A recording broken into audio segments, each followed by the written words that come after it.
Bismillahirrahmanirrahim. Assalamualaikum warahmatullahi wabarakatuh.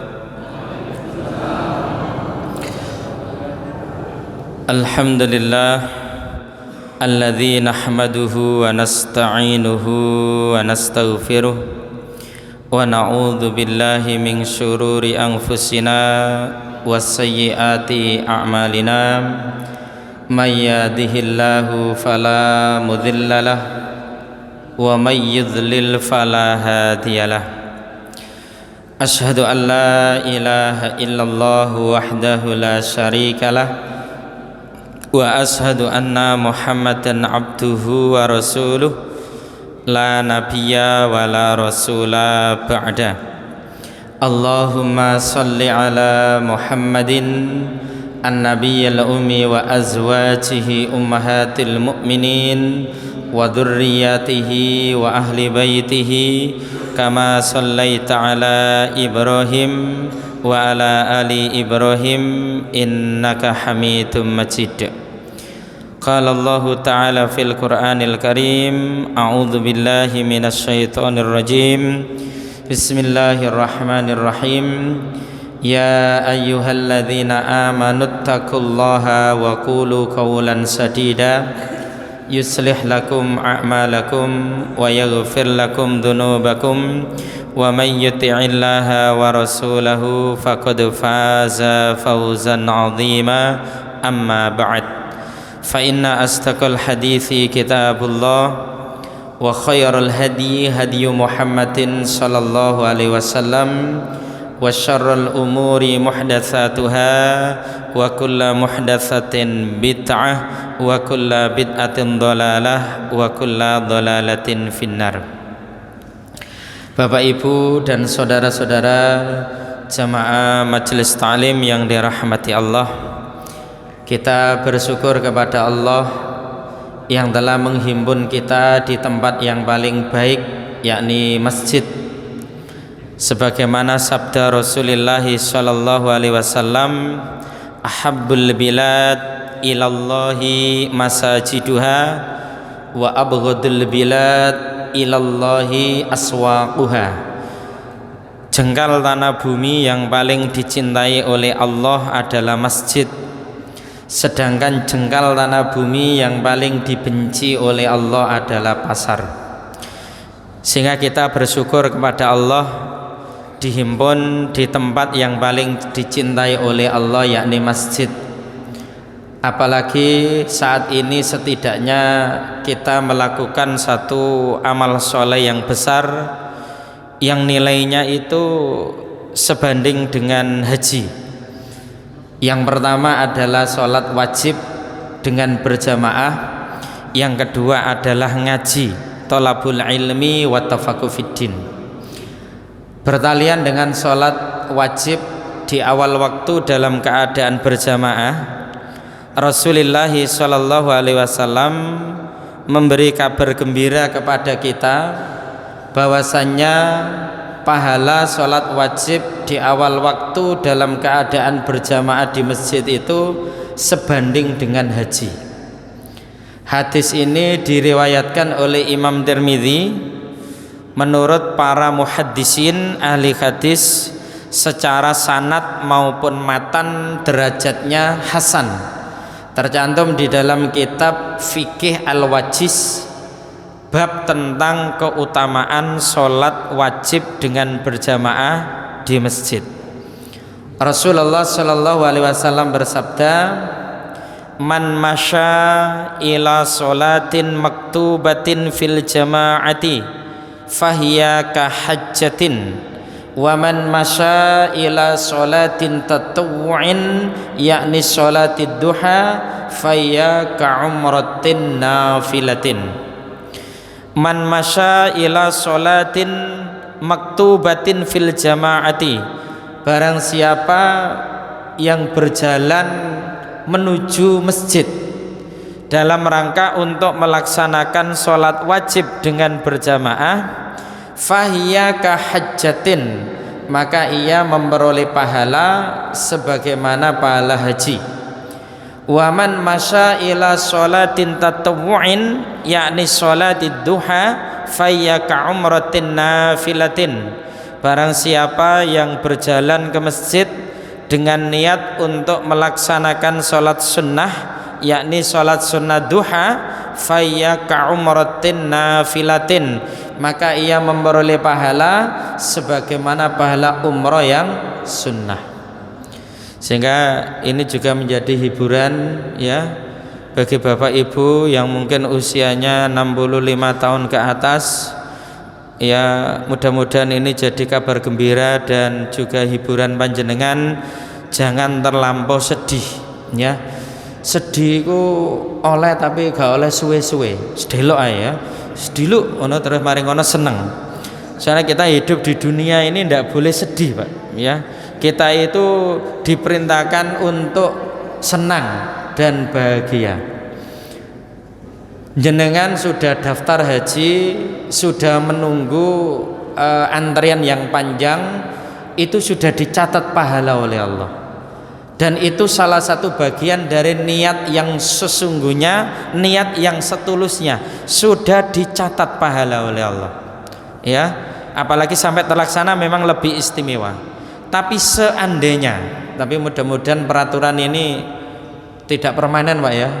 Kan sakno 65. Aku daftar saiki kira-kira aku berangkat 65 kan ya. Ya. Mudah-mudahan peraturan ini tidak permanen tapi bisa berubah ya. Misalnya Pak ya, tidak terlaksana, insya Allah kita sudah dicatat sebagai orang yang al-haju, orang yang melaksanakan haji ya. Orang yang melaksanakan haji. Lah bagi bapak ibu sekalian yang hari ini atau tahun ini juga belum diberi kesempatan secara finansial oleh Allah, secara fisik dan juga bekal, kita juga bisa mendapatkan pahala haji itu dengan keterjagaan kita di dalam sholat wajib di awal waktu dalam keadaan berjamaah di masjid, karena ternyata pahalanya itu seperti haji. Bapak ibu bisa menghitung, misalnya jenengan subuh di masjid jamaah, duhur di masjid jamaah, asar di masjid jamaah, maghrib isya juga demikian. Berarti sedina sewengi jenengan haji ping 5, rong dina rong bengi padha ambek ping 10. Hadis ini derajatnya hasan, Pak. Derajat hasan itu bisa dijadikan sebagai landasan ilmu dan landasan amal. Nek menurut Tarjih Muhammadiyah disebut as-sunnah al-maqbulah itu kalau satu hadisnya itu sahih, baik sahih li dzatihi maupun sahih li ghairihi. Yang kedua derajatnya itu hasan, baik hasan li dzatihi maupun hasan li ghairihi. Sunnah al-maqbulah itu pengertiannya sunnah yang bisa diterima, sehingga bisa dijadikan sebagai landasan ilmu dan landasan amal. Yang kedua, termasuk juga pahalanya sebanding dengan haji itu ngaji ya. Thalabul ilmi wa tafaqquh fiddin, menuntut ilmu, memahami agama, entah belajar tafsir, belajar fikih, belajar akidah, belajar sirah nabawiyah, belajar sakofah islamiyah, wawasan keislaman, yang itu dilaksanakan di masjid, itu ternyata pahalanya itu juga sebanding dengan pahala haji. Hadis riwayat Imam Tabrani tercantum di dalam kitab Misteri Umur Panjang. Ada judul bahasa Arabnya saya juga lupa ya, yang saya punya terjemahannya. Lah menurut para peneliti hadis ini juga derajatnya hasan ya. Rasulullah bersabda, man ghoda ilal masjid la yuridu illa ayyata'allama khairan au yu'allimahu kana lahu ka ajri hajjin tamma hajjuhu. Al hadis au kama qala.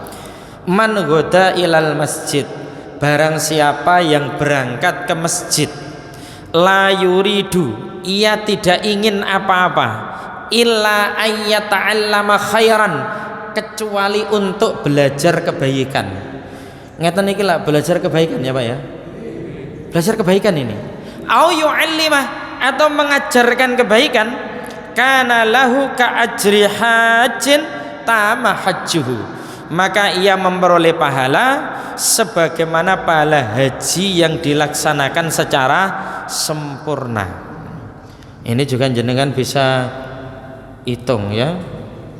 Jenengan ngaji ngeten iki saulan ping pinten? 4. Masya Allah. Pada sampai jenengan haji saulan ping 4 Pak. Nah itu istimewa ini ya. Jadi orang sekaya apapun hajinya minimal itu setahun sekali. Haji kaitannya ke Mekah itu. Tapi ternyata subhanallah, masya Allah, tabarakar rahman, ternyata pahala yang kemudian sebanding dengan haji itu juga bisa kita dapatkan melalui ngaji, thalabul ilmi wa tafaqquh fiddin ya. Yang ini menunjukkan Rahman dan Rahimnya Allah ya, yang sangat luas ya. Rahman dan Rahimnya Allah yang sangat luas, sehingga mari kita makmurkan masjid dengan sholat berjamaah, juga dengan membangun secara fisik. Karena makmurkan masjid itu bentuknya ada 2, satu hissiyah, 2 maknawiyah. Kalau hissiyah itu secara fisik ya, merenovasi masjid, memberi fasilitas masjid dengan nyaman, sehingga sekarang hampir setiap masjid itu ber-AC dan karpetnya empuk ya. Kadang ngono ono sing gak kerasa nang masjid ya. Cek kerasa nang mall ya. Ya. Ini kan kurang apa mana ya. Padahal ini sudah sangat nyaman. Dan juga secara maknawiyah memakmurkan masjid dengan apa itu sholat berjamaah, juga dengan apa itu namanya kajian-kajian keislaman, dan juga rapat-rapat untuk izul Islam wal muslimin, itu juga bagian dari memakmurkan masjidnya Allah. Bapak Ibu yang dirahmati Allah, ini sebagai pembuka. Selanjutnya untuk malam hari ini khusus kajian untuk kitab Al-Iman kita tangguhkan. Malam hari ini kita akan mengkaji At-Ta'limu Al-Mawdu'i, yakni kajian tematik ya. Kenapa? Karena sebentar lagi kita akan menyongsong hari yang istimewa, yakni 10 Dzulhijjah. Ini termasuk hari yang istimewa. Menurut Ibnu Rajab rahimahullah ta'ala dalam kitab Lataiful Ma'arif, ada 3 waktu yang sangat diperhatikan oleh orang-orang soleh sebelum kita. 3 waktu, dan 3 waktu ini adalah 3 waktu yang istimewa ya. 1, 10 awal Dzulhijjah. 2, 10 awal Muharram. 3, 10 akhir Ramadan. Ini 3 waktu yang istimewa, yang sangat diperhatikan oleh orang-orang soleh, yang kemudian mereka mengupgrade ya, meningkatkan kualitas dan kuantitas ibadah dan amal soleh mereka, karena ini memang istimewa. Kalau 10 awal Dzulhijjah itu figur sentralnya adalah Nabi Ibrahim alaihissalam beserta keluarganya, termasuk Hajar dan Ismail, yang diantara amal soleh yang luar biasa yang ditorehkan oleh Nabi Ibrahim alaihissalam dan putranya serta keluarganya itu adalah manasik haji itu, sehingga ada sa'i, ada lempar jamarat ya, yang di situ menunjukkan kepatuhan dan ketundukan kepada Allah Subhanahu wa taala. Di dalam 10 awal Dzulhijjah itu juga banyak ibadah-ibadah besar yang luar biasa ya. Ada puasa sunnah Dzulhijjah, ada kurban, ada hari Arafah, orang-orang haji yang wukuf di Arafah, ada haji itu sendiri, ada hari raya Idul Adha. Ini termasuk amal soleh yang luar biasa yang ada pada 10 awal di bulan Dzulhijjah. Sehingga nanti temanya ini, keutamaan bulan Dzulhijjah dan amal soleh yang disyariatkan di dalamnya. Yang kedua adalah 10 awal Muharram. Ini juga istimewa. Figur sentral 10 awal di bulan Muharram itu Nabi Musa alaihi salam, ya. Karena Allah Subhanahu wa taala menyelamatkan Musa alaihi salam dari kejaran Firaun yang kemudian Laut Merah itu berubah menjadi daratan, yang kemudian Firaun yang saat itu mengerahkan pasukannya dengan sekerah-kerahnya, ya, yang saat itu yakin akan menghabisi Musa dan Bani Israel, itu diselamatkan oleh Allah pada 10 Muharram. Sehingga 10 Muharram ini juga istimewa.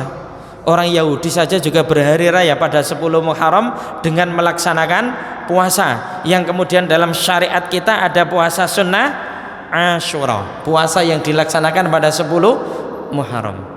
Sehingga dalam hadis riwayat Muslim itu disebut puasa sunnah di bulan Muharram itu menjadi puasa yang paling afdal setelah puasa Ramadan. Afdhalus sholati ba'dal maktubah sholatul lail, wa afdhalus siyami ba'da Ramadan syahrullahil Muharram. Salat yang paling utama setelah salat wajib adalah salat malam. Salat malam ini istimewa Bapak Ibu. Salat sunnah yang paling utama itu salat malam. Boleh di awal malam, boleh di tengah malam, boleh di akhir malam. Sehingga monggo kula lan panjenengan sami membiasakan salat malam meskipun hanya 1 rakaat yang disebut dengan witir. Kenapa? Karena salat malam itu da'bus sholihin, kebiasaan orang-orang soleh, juga da'bu ahlil jannah, kebiasaan penghuni surga. Ciri-ciri orang soleh dan ciri-ciri penghuni surga itu adalah rajin sholat malam meskipun hanya 1 rakaat. Nabi malah beberapa riwayat menyebutkan sholat malamnya itu kadang 2 rakaat dan 1 witir. Cuma panjang Pak, ya, panjang dan lama, ya. Dalam satu riwayat itu pernah sejak menjelang pertengahan malam sampai menjelang subuh.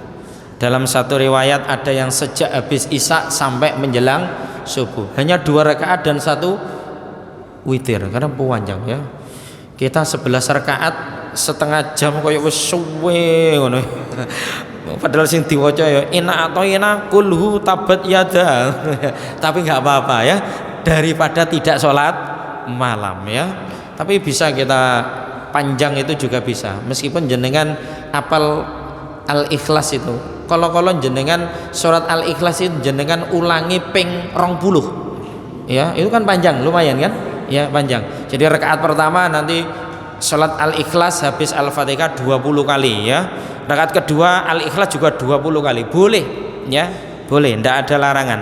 Nabi pernah mengulang-ulang 1 ayat saja, itu durasi waktunya kurang lebih setengah jam.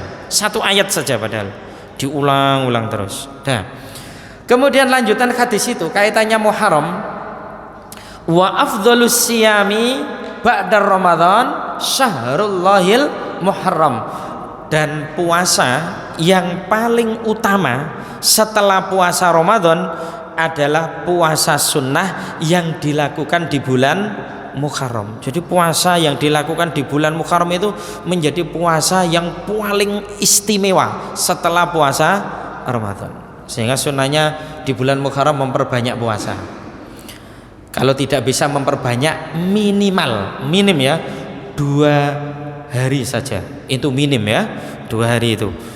Yakni tanggal 9 nanti disebut Tasu'ah dan tanggal 10 disebut Asyura.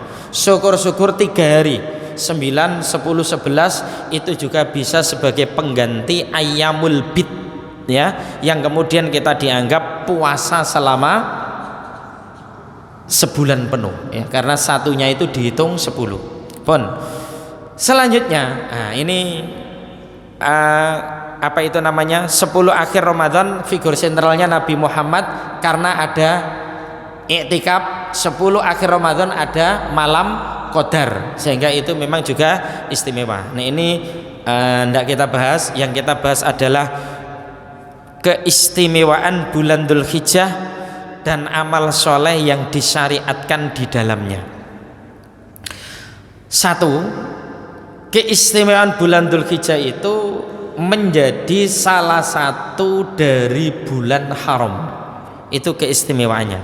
Salah satu dari 4 bulan haram.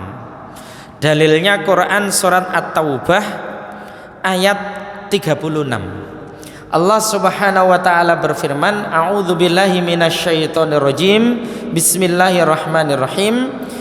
Inna iddatas syuhuri indallah itsna asyara syahran fi kitabillah yauma khalaqas samawati wal ard minha arba'atun hurum dzalikad dinul qayyim fala tadhlimu fihinna anfusakum wa qatilul musyrikina kafah kama yuqatilunakum kafah. Al-ayat atau kama qala. Inna iddatas syuhur, sesungguhnya jumlah bulan-bulan indallah, di sisi Allah, itsna asyara syahran, ada 12. Fi kitabillah, yang telah menjadi ketetapan di dalam kitabnya. Yauma khalaqas samawati wal ard, di hari Allah menciptakan langit dan bumi. Minha arba'atun hurum, dan di antara 12 bulan itu ada 4 bulan haram. Dzalikad dinul qayyim, yang demikian itu ketentuan agama yang lurus. Ya fala tadzlimu fihinna anfusakum, dan janganlah kalian menganiaya diri-diri kalian di 4 bulan haram. Wa qatilul musyrikina kafah kama yuqatilunakum kafah, dan perangilah orang-orang musyrik itu secara keseluruhan sebagaimana kalian diperangi secara keseluruhan. Bapak Ibu yang dirahmati Allah, banyak faedah yang bisa kita ambil melalui ayat 36 dari surat At-Taubah ini. Tapi kita ambil inti yang sesuai dengan tema ini. Setelah Allah memberitakan kepada kita bahwa dalam putaran 1 tahun itu ada 12 bulan, setelah itu Allah memfirmankan minha arba'atun hurum, di antara 12 bulan itu ada 4 bulan haram. Lah 4 bulan haram itu apa saja? Diterangkan Nabi dalam hadis riwayat Muslim, salasatun mutawalliyat Dzulqa'dah wa Dzulhijjah wal Muharram wa Rajab Mudhar baina Jumadai wa Sya'ban. 3 itu berurutan, ya. Dzulqa'dah bulan ini, sekarang bulan Dzulqa'dah ya Pak ya. Kemudian Dzulhijjah sebentar lagi ya. Kemudian Muharram, ini 3 berurutan. Kemudian bulan Rajab, yang bulan Rajab itu diagungkan oleh kabilah Mudhar. Bulan Rajab itu berada di antara bulan Jumadis Tsani dan bulan Sya'ban, sehingga kita saat ini berada di bulan yang istimewa, bulan Dzulqa'dah. Nek wong Jawa ngarani bulan apa Pak? Selo ya. Wah. Nah itu perlu taubat. Ya. Selo itu kan kadang diyakini wayahe mudune Bathara Kala. Ya. Wayahe bencana, wayahe musibah. Ya, sehingga jarang yang kemudian menyelenggarakan hajatan itu di bulan-bulan Selo. Pelaib, ya. Kalau sekedar memang durung panen bareng itu gak lapo-lapo Pak ya, gak mempengaruhi akidah. Tapi ketika kalau diyakini bulan Dzulqa'dah ini, bulan Selo itu bulan sial, yang kemudian itu adalah bulan yang diyakini banyak turunnya musibah, ini nih dalam konsep akidah kita disebut tatoyur. Tatoyur itu keyakinan adanya kesialan, bencana itu dinisbatkan kepada bulan tertentu, hari tertentu, makhluk tertentu, tempat tertentu, dan ini kesyirikan. Innat tiyarata syirkun, tatoyur itu syirik, tidak boleh Pak ya. Sampai diyakini ini bencana, bulan sial, nah ini harus taubat. Itu namanya orang Islam tapi cita rasa Hindu Buddha, kurang lebih begitu ya. Sehingga jangan sampai kita begitu ya. Bahkan secara khusus itu berbenturan dengan firman Allah juga sabda Nabi. Karena bulan ini bulan yang dimuliakan oleh Allah, ya. Bulan Dzulqa'dah, Dzulhijjah, Muharram dan Rajab. Bulan haram itu menurut Ibnu Rajab rahimahullah taala, haram itu pengertiannya ada dua. Haram itu, satu, haram itu maknanya dimuliakan. Berarti amal soleh yang dilakukan pada bulan-bulan haram itu pahalanya dilipat gandakan oleh Allah. Berbeda dengan amal soleh yang dilakukan di selain bulan haram. Ya. Contoh, sholat berjamaah. Hadis umumnya itu kan menyebut sholat berjamaah itu pahalanya 27 derajat. Itu ternyata kalau kita kerjakan di selain bulan haram. Kalau kita lakukan di bulan haram dan kalau kita kerjakan di bulan Ramadan, beda pahalanya. Lebih dari 27 derajat. Baca Quran, setiap hurufnya hadis riwayat Tirmidzi 10 kebaikan, ya kan? Itu ternyata kalau kita baca Quran di selain bulan haram atau di selain bulan Ramadan, kalau kita baca Quran di bulan haram ini, pahalanya satu huruf tidak 10 kebaikan, tapi lebih dari 10 kebaikan. Karena haram itu artinya dimuliakan, artinya pahala dari sebuah amal soleh itu dilipat gandakan oleh Allah. Berapa kelipat gandanya? Wallahu alam, dirahasiakan oleh Allah. Mirip dengan Masjidil Haram, ngono Pak? Mirip dengan itu. Masjidil Haram itu kan artinya masjid yang dimuliakan. Jangan coba lihat itu dalam hadis riwayat Muslim. Masjidil Haram karena itu masjid yang dimuliakan. Rasulullah mensabdakan, "Sholatun fil Masjidil Haram afdhalu min mi'ati alfi sholatin fi ma siwa." Sholat di Masjidil Haram itu satu rakaatnya itu lebih baik daripada sholat 100.000 rakaat di masjid-masjid yang lain, termasuk sholat di Sabilillah sini, ya, atau masjid-masjid yang lain. Sholat satu rakaat di Masjidil Haram itu lebih baik, bukan sama, lebih baik daripada sholat 100.000 rakaat di masjid-masjid yang lain. Kenapa? Karena Masjidil Haram itu maknanya masjid yang dimuliakan. Sehingga masya Allah kalau sholat di sana itu sangat istimewa, karena masjid itu memang khusus diistimewakan oleh Allah Subhanahu wa taala, ya. Sehingga dalam syariat yang lebih luas nanti kita dapati hadis tentang adanya la tasuddur rihal illa ila salasati masajid. Kita itu dilarang untuk berpayah-payah, mengeluarkan banyak tenaga, mengorbankan waktu untuk melakukan satu perjalanan kecuali hanya ketiga masjid. Satu, Masjidil Haram yang ada di Mekah. Dua, Masjid Nabawi yang ada di Madinah.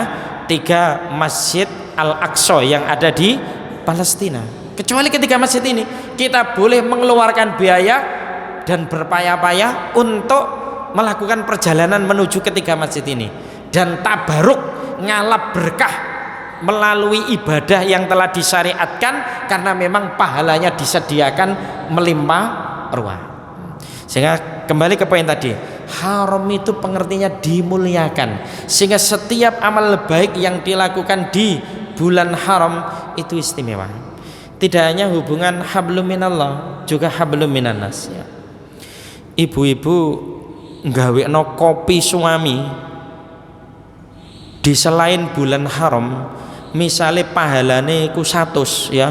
Kalau di bulan haram itu iso 1000, Bu. Ya. Ibu-ibu mijeti bojone sampean, ya. Sampean dhewe gak bojone wong, ya. Mijeti bojone sampean dhewe.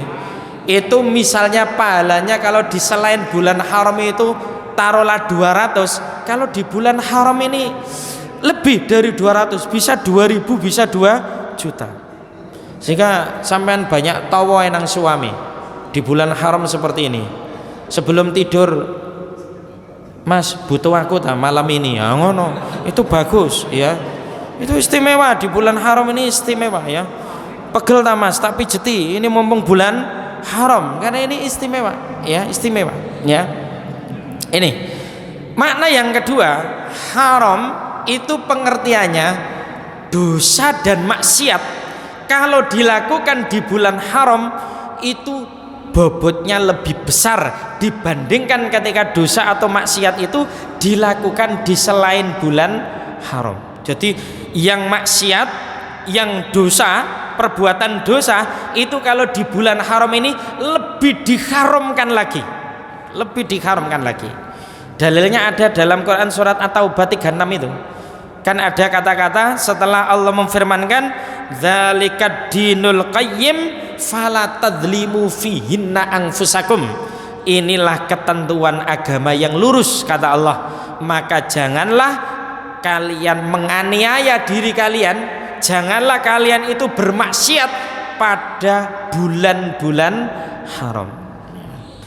Mungkin secara mudahnya Bapak Ibu, wong selingkuh iku misale dosane iku 100 kilogram. Kalau selingkuh di bulan haram iku dosane iso 1 ton barang. Nah, gampangane ngono. Bobotnya itu lebih besar, lebih tajam, ya. Lebih besar, lebih tajam. Ya. Bahkan sebagian orang alim itu merasakan kalau maksiat di bulan haram itu sering langsung terbalas secara cepat, langsung diberi peringatan oleh Allah Subhanahu wa taala. Karena di situ ada larangan khusus fala tadzlimu fihinna anfusakum, sehingga maksiat atau dosa di bulan Dzulqa'dah, Dzulhijjah, Muharram dan bulan Rajab itu lebih dilarang lagi, karena haram itu maknanya lebih diharamkan. Pun keistimewaan yang kedua, 10 awal Dzulhijjah itu dijadikan oleh Allah sebagai sumpah. Kalau ada makhluk atau benda yang kemudian dijadikan Allah sebagai sumpah, itu menunjukkan bahwa makhluk atau benda itu istimewa dan mempunyai kedudukan yang tinggi di hadapan Allah Subhanahu wa taala. Dalilnya Quran surat Al-Fajr ayat 2, ya. Di dalam Quran surat Al-Fajr itu di ayat 2 Allah berfirman walayalin asyr, demi malam-malam yang 10 atau demi hari-hari yang 10. Jangan nanti bisa lihat di kitab tafsir Al-Qur'anil Azim milik Al-Imam Hafidz Ibnu Katsir, ya. Beliau nanti kemudian mengutipkan beberapa pendapat ahli tafsir. Apa maksud dari sumpah Allah walayalin asyr, demi hari-hari yang 10 atau demi malam-malam yang 10? Karena dalam kalimat Arab menyebut malam itu sama dengan menyebut hari, ya. Demi malam-malam yang 10 sama halnya dengan demi hari-hari yang 10. Ini dipakai Allah sebagai sumpah. Dalam tafsir Ibnu Katsir itu dikutipkan ada 4 pendapat para ulama. Makna walayalin asyr, demi hari-hari yang 10 itu 10 awal Dzulhijjah. Pendapat ahli tafsir yang lainnya 10 awal Muharram.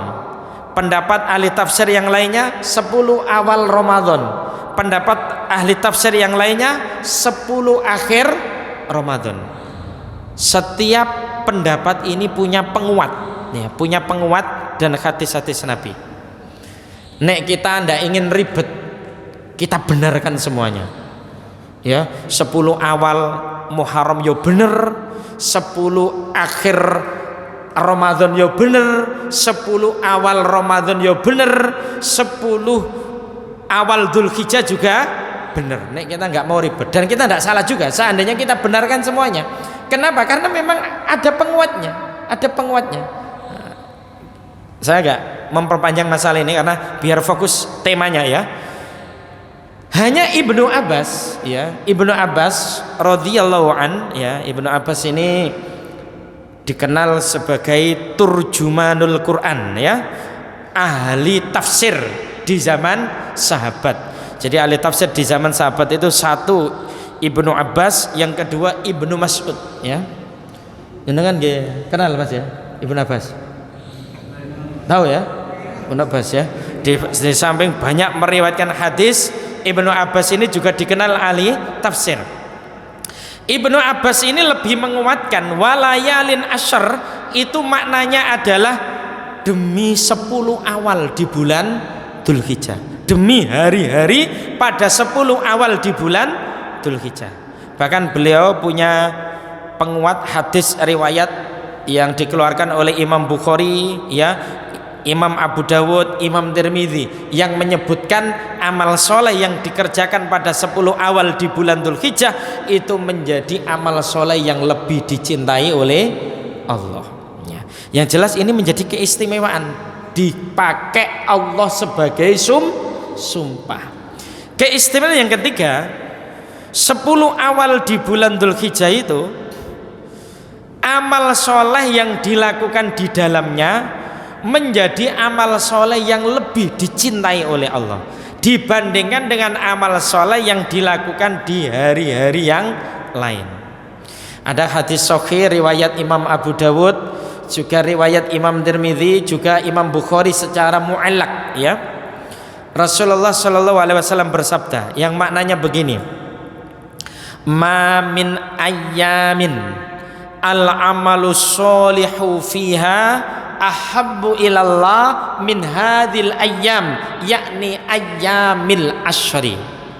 Qalu walal jihadu fi sabilillah, qala walal jihadu fi sabilillah illa rajulun kharaja bi nafsihi wa malihi falam yarji min dzalika bisyai'. Al hadis au kama qala, yang maknanya tidak ada hari-hari yang amal soleh yang dikerjakan pada hari-hari itu lebih dicintai oleh Allah dibandingkan dengan amal soleh yang dilakukan pada hari-hari ini, yakni 10 awal di bulan Dzulhijjah ya. Artinya amal soleh kalau yang dilakukan pada 10 awal di bulan Dzulhijjah ini menjadi amal soleh yang lebih dicintai oleh Allah. Sholat kita menjadi sholat yang lebih dicintai Allah, baca Quran kita, doa kita, sodako kita menjadi amal yang lebih dicintai oleh Allah kalau dilakukan di 10 awal di bulan Dzulhijjah, lebih istimewa.